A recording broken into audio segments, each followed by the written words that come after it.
Hi, how are you? My name is Rajiv Ambad. I am a lifestyle disorders reversal coach and runs an online health and wellness company called NuvoVivo. NuvoVivo Center for Obesity, Lifestyle Disorders and Research based in Palarivatam in Ernakulam. But we are an online company, so we work with our clients anywhere in the world, help them become healthy, fit, not just lose weight, but also manage lifestyle disorders such as diabetes, cholesterol, thyroid, fatty liver, uric acid, hypertension, etc. Anyways, so I'm here today to announce to you about a series of health talks that NuvoVivo is doing in association with Channel 360, presenting to all the audience here.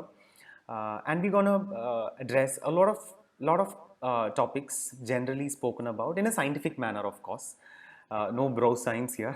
That's my promise to you guys. A series of topics that we have thought about to put in a structure to kind of give you an idea is that we'll do one session on nutrition and eating habits and dieting. Then we will do one session on exercises. There are different types and varieties of exercises. Not all of them are meant for everyone. So what exercise, how, when, and where to do.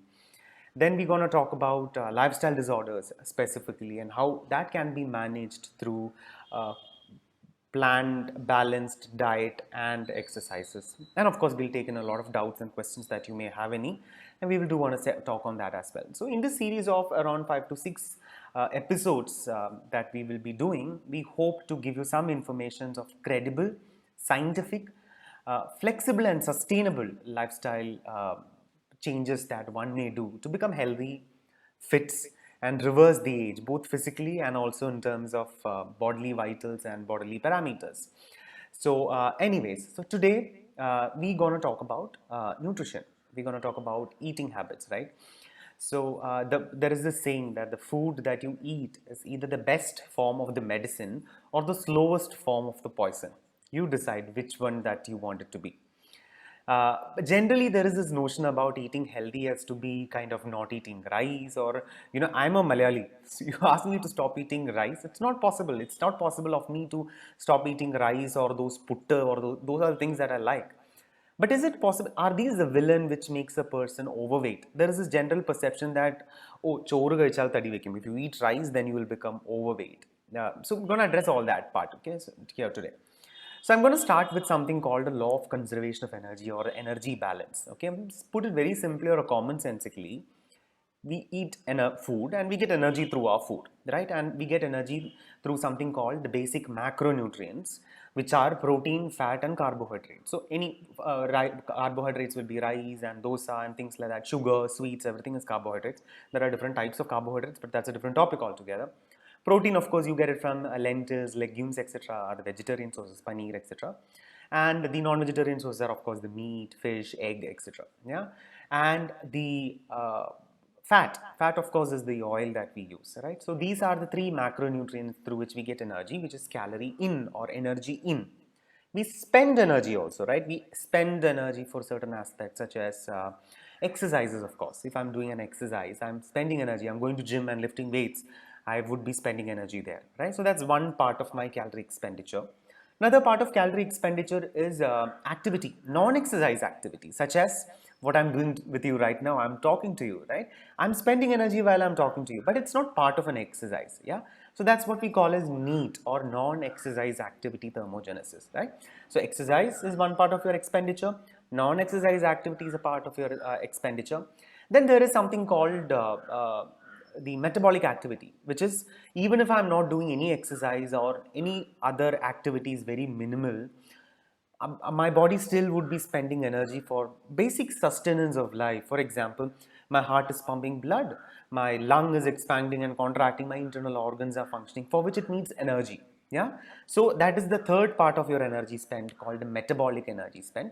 Then of course there are certain other aspects called thermic effect of energy and all those things. So all these put together is how an energy spend happens in our body, right? So there is an energy in coming through basic macronutrients, protein, fat, carbohydrates, and there is an energy spend which happens for exercise, non-exercise activities such as me talking, me walking, moving my hands, etc., and metabolism and general functioning of internal organs, etc., all put together. Now, suppose what I spend, all these put together, what I spend, suppose is 2000 calories. Quite commonsensically, if I eat 2500, what happens to the extra 500? That gets deposited on our body as extra weight, most probably as fat. Why? Because it is how our body stores energy so that it can be used in future when there is a deficit. Yeah? But we almost always never reach that deficit. That's the problem. So, ulta, if 2000 is what I spend, and if I eat only 1800, then what happens? To put it in another way, my body spends 2000, but I have given only 1800 through food. So what happens to, so where does the body get the remaining 200 from? For the remaining 200, body will tap in from the stored form of energy, which is fat. That's how a person loses body fat. Yeah. So now, one of the most important thing that I need to, why did I speak about this is because weight loss is the most common thing that people think about immediately when they want to become healthy and fit, and rightfully so in most of the cases, because most of the related lifestyle related issues and everything is because of excess fat deposition around the tummy or overweight, etc. So you need to be on a calorie deficit to lose weight. But one thing which needs to be very, very important there is that you need to be having right amount of protein. Okay, suppose you're spending 2000 and you are eating only 1800, but there is no enough amount of protein, then you will lose not just fat, but you will also lose muscles. You might lose, your skin might become a little wrinkled. So the transformation may not be healthy. Okay, and when you lose muscles, the person as they lose 10 kgs might look actually older. The idea is to reverse the age, right? When you lose 10 kg, you look 10 years younger. How beautiful is that going to be, right? So how is that possible? That is possible only if you lose weight, but all that you lose should only be fat without losing muscles. Very, very, very important. Even if it is a slow progress, as long as you are losing only fat, that is a right thing to do. The effect of it is not just improved health or improved fitness parameters, but also that you would start looking younger, your skin would glow, you would look younger, and you would feel younger as well. Yeah, so that's very, very important. So now, one thing that we understood is that calorie deficit is what allows a person to lose weight, which means you can eat rice and still be within the calorie range. In the earlier example that I said, 2000 is what I spent, 1800 is what I eat, and assume that I'm eating right amount of protein also so that I'm not losing muscles. So 1800, so there's a calorie deficit. I can be having my rice and stick within this 1800 calories and still be losing weight, in fact losing only fat, in a healthy manner and transform yourself to look younger and better and feel good as well. Yeah, so rice or any food is not the quantity that you eat, how much that you eat is what actually makes the difference. Think about it, no? If the most healthiest food, if you overeat, of course you will become unhealthy and you will gain weight, right? It's quite logical and commonsensical. But we get mired in this common notion that you eat rice, you gain weight. No, it's excess calories that you eat which makes a person overweight. Yeah, so that's about the macronutrients, so energy in, energy out. It's as simple as that. Okay, so how do you create calorie deficit? There are two ways of creating calorie deficit. Calorie deficit is meaning calorie in lesser than calorie out, right? So there are two ways of creating calorie deficit. One way of creating calorie deficit would be that you eat slightly lesser than what you spent. Yeah, that is option one. Option two, yet another method of creating that calorie deficit is you don't reduce what you eat, but you spend more. How do you spend more? You exercise so that you spend more energy, or you're more active. Don't take that lift, take that steps and climb the stairs. So be more active and spend more energy. These are the methods. So you can do it two ways. You either eat less or you spend more.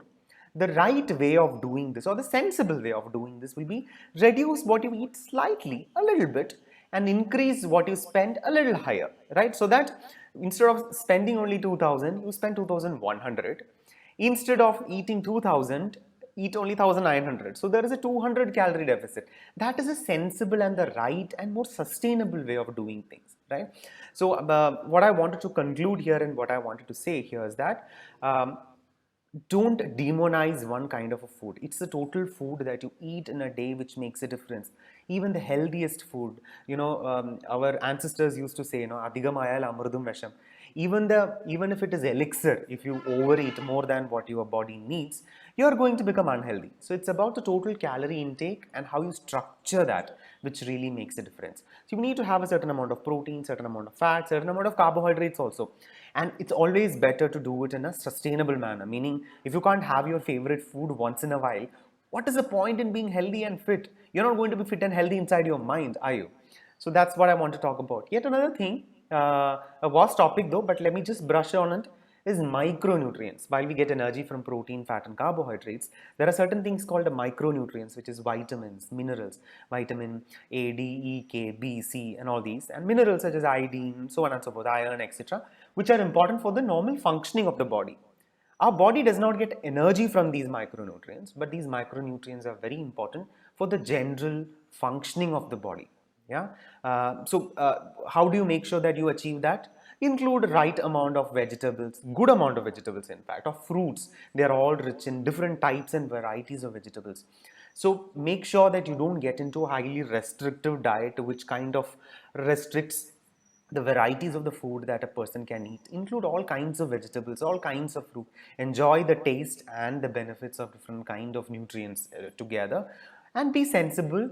Once in a while, if you feel like having a piece of cake, go ahead and have that cake, because there is no point living every day for a tomorrow and never ever living it today. Yeah, so that's basically what I want to talk about nutrition. So calorie deficit means you lose weight.